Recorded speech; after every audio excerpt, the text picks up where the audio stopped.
Sad day for Britain and the world. Former British Prime Minister Margaret Thatcher dead at 87. Joining us to discuss her legacy, Matthias Matthijs, author of Ideas and Economic Crisis in Britain, and he's also a professor of international and political economy at Johns Hopkins. He joins us now from our bureau in Washington. Matthias, thank you very much for being there. Pleasure. So it is a sad day.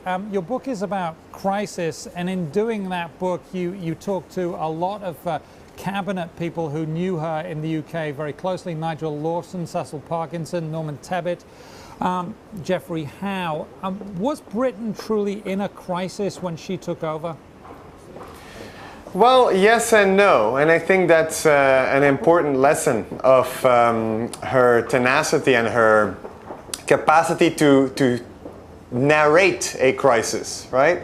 When she came to power in May 1979, Britain had just had what was called the Winter of Discontent.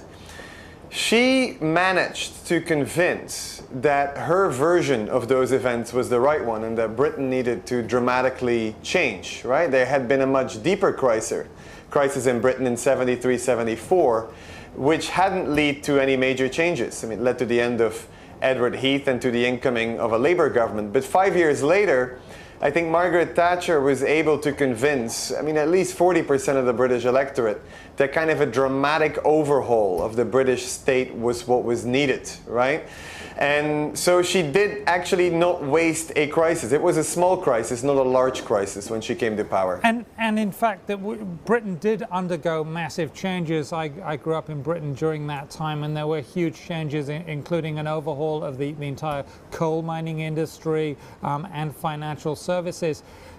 Was Britain ripe for someone like her to come along and let that happen, or was she truly a force of nature who could just come along and make changes for the better?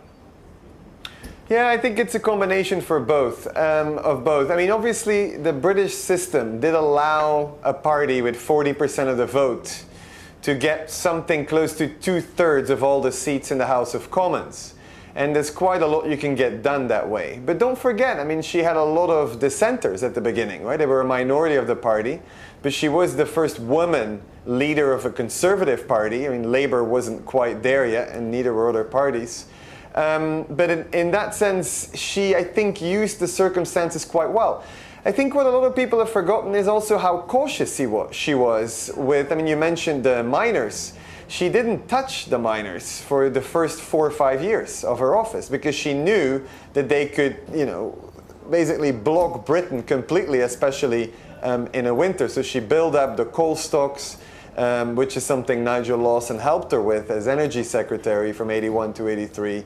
And so she did very carefully prepare for this change, already starting in 1975 when she became the opposition leader for the Conservative Party. Now, will we see other people like Margaret Thatcher emerge in Britain and elsewhere? Will we see other female premiers? We haven't seen another one in Britain since she's been there, and people acknowledge she was great. Yeah, there's other figures like her. Ronald Reagan certainly comes to mind in the United States. When he was trying to run for president in '76, his ideas were seen as too radical. I think Thatcher helped change the tone and the terms of the economic debate in Britain, helped to change it in the US, which made Ronald Reagan right now seem quite mainstream, right? But other people, Clem Attlee in '45, who beat Churchill, was a similar leader who changed the terms of the debate, and of course Franklin Roosevelt did.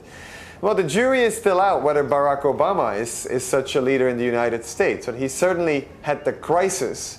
But it's not clear that his policies so far have been that radical that they've, created a new kind of settlement.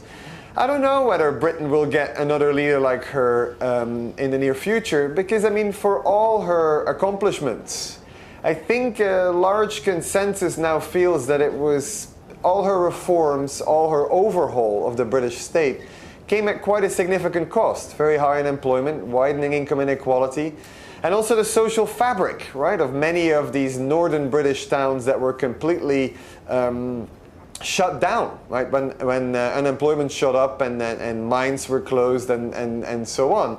And also the country is divided, right? I mean, London and the South and the Southeast have done very well. Other parts of the country haven't done so well.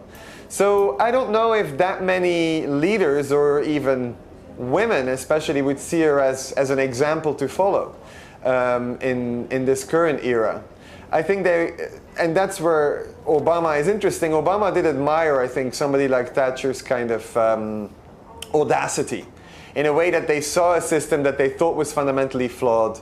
There were conviction politicians, ideas politicians that could change the consensus. And I think that is appealing to both left and right, of a person that was able to do that.